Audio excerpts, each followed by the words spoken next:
Assalamualaikum warahmatullahi wabarakatuh.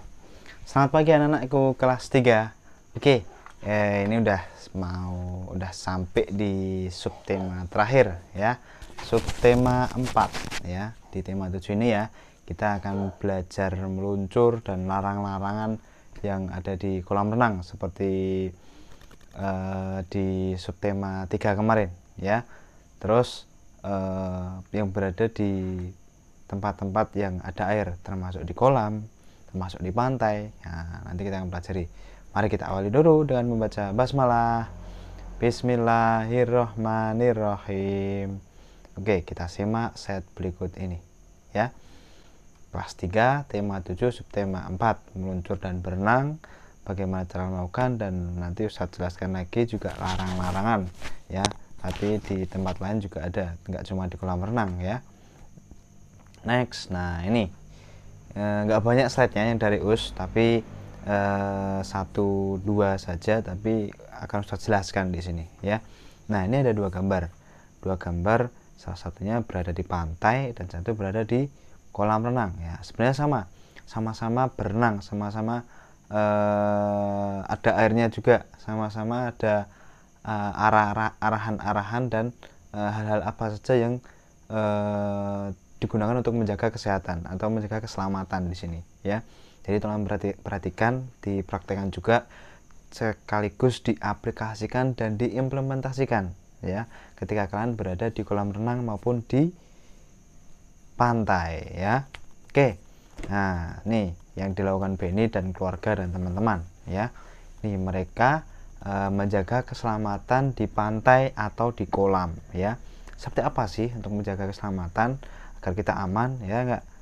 Tentu untuk menjaga keamanan itu artinya untuk membuat diri kita untuk tidak sakit atau tidak mengalami trauma ya, baik itu tenggelam kan kalau di air ya, baik itu tenggelam, kalau di pantai terseret ombak ya enggak, dan lain-lainnya banyak lagi ya yang digunakan untuk menjaga keselamatan ya. Nih mereka mengenalkan pakaian renang. Nah, jadi ketika berada di kolam renang maupun berada di pantai menggunakan pakaian renang ya, itu juga penting. Kenapa kok nggak harus pakai pakaian renang Us? Nah, jadi di dalam air itu gerakan akan lebih mudah ketika kita menggunakan baju renang ya. Berbeda ketika kalian berada di darat atau berada di olahraga. Kalau memakai baju renang tidak baik, tidak enak ya. Jadi itu karena berada di air itu agar gerakan kita di air itu tidak menghambat apa namanya air yang kena ke tubuh kita, karena kan baju renang itu sudah dibuat slim sesuai tubuh kita agar ketika kita berada di air tidak menghalangi kita ketika berjalan atau meluncur atau berenang tersebut ya. Jadi di situ fungsinya baju renang. Kalau kita di kolam renang pakai jaket misal, coba bayangkan di kolam renang pakai jaket ya enggak, atau pakai baju yang panjang, celana panjang. Nah, nanti kalau kita berada di air nanti meluncur akan sangat sulit ya, karena bajunya nanti yang banyak kantongan-kantongan, nanti bajunya jadi terisi air ya enggak. Ketika berenang jadi nanti terhambat karena airnya masuk ke dalam kantong-kantong atau masuk ke baju-baju kita tadi ya, bajunya yang sangat berserat itu tadi ya. Jadi itu harus menggunakan baju renang itu ya. Tuh yang kedua, mereka melakukan pemanasan sebelum berenang. Nah, ini penting. Kenapa kok melakukan pemanasan? Karena ketika nanti berada di kolam renang atau di pantai, ketika berada di tengah tidak mengalami cedera, tidak mengalami kram. Nah, jangan sampai ketika nanti kita berada di tengah-tengah atau kita sedang berada di renang nanti bisa kakinya kram atau pahanya kram nanti ya. Kram itu adalah penyakit yang ketika nanti kita bergerak kita akan sakit ya. Jadi kalau kita nggak bisa bergerak di dalam air, akhirnya nanti apa? Kita bisa tenggelam. Nah, jadi pemanasan itu sangat penting. Jangan sampai nanti terjadi hal-hal yang tidak diinginkan ketika berada di dalam air ya. Jangan lupa pemanasan besok ya ketika berada di air. Yang ketiga, nih mereka berjalan mengelilingi kolam. Nah, ini adalah salah satu aktivitas kalau yang Ustadz bilang di subtema 3 kemarin, ini adalah penyesuaian dengan kolam ya. Jadi biar kita nggak kaget atau tahu lingkungan di kolam itu seperti apa, jauhnya seberapa ya, nggak kamar mandinya di mana, itu penting ya.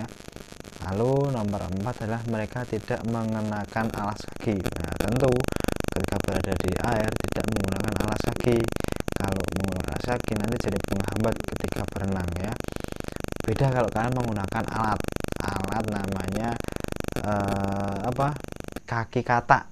Jadi ada penyelam yang dalam dia, tapi kalau ada alatnya untuk bernafas di air itu ada juga, biar nanti gerakannya di dalam air juga lebih mudah, itu namanya menggunakan kaki katak. Nah kalau menggunakan kaki katak tidak apa-apa. Nah tapi kalau kita berenang biasa, kalian bisa tidak boleh menggunakan sendal atau sepatu ya enggak, kalau pakai sepatu nanti bisa menghambat ketika kalian berenang. Lanjut, mereka tidak membawa makanan. Nah tentu kalau nanti berenang membawa makanan nanti bisa mengganggu ketika berenang ya enggak, atau enggak makanan kalian nanti bisa terkena air atau terkena air laut yang tadinya rasanya manis, kena air laut jadi asin ya enggak, karena air laut itu asin ya enggak. Itu jadi jangan membawa makanan ketika berada di air ya.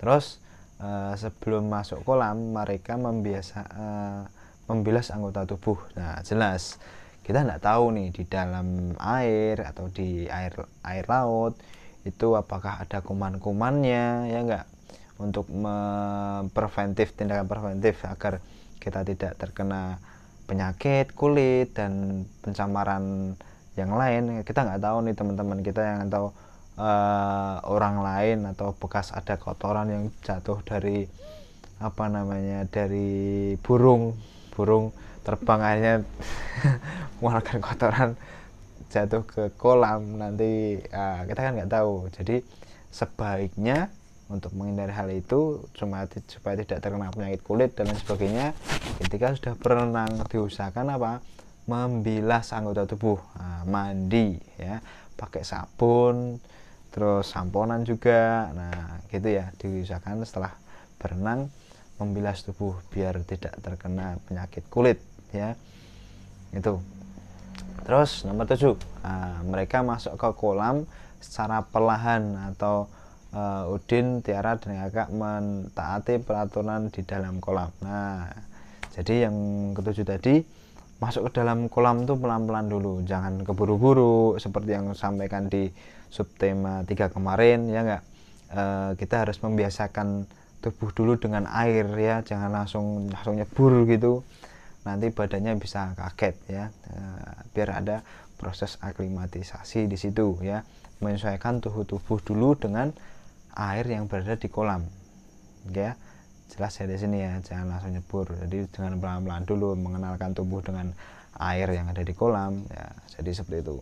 Terus yang disampaikan di sini, diusahakan semua keluarga kita ketika berada di kolam renang diikuti saran-saran dari ini tadi ya. Banyak kan tadi, dari pakai renang ya harus pakai baju renang, jangan bawa makanan ya. Terus berjalan di pinggir kolam, jangan tidak membawa makanan, jelas tadi tidak menggunakan alas kaki ya, jangan sampai ketika berenang pakai sendal ya. Itu ya kurang lebihnya dari itu tadi di subtema 7 ini, subtema 4 tema 7 ya. Kurang lebihnya mohon maaf. Silahkan nanti apabila ada materi yang kurang jelas bisa tanyakan kepada Us, bisa WA Us. Mari kita akhiri dengan baca hamdalah, alhamdulillahirabbil alamin. Semangat belajar di rumah, jangan sampai melewatkan kesempatan untuk kalian belajar ya. Meskipun berada di rumah, selalu berusaha untuk menimba ilmu ya, lewat Zoom yang Ustadz sampaikan di YouTube channel SD Muhammadiyah PK Kota Barat ini. Jangan lupa juga untuk selalu di subscribe, jangan lupa untuk di share ke teman-teman kalian di sekolah lain pun juga tidak masalah, nggak apa-apa ya, biar nanti semuanya juga belajar ya. Kurang lebihnya mohon maaf. Astagfirullahaladzim. Wassalamualaikum warahmatullahi wabarakatuh.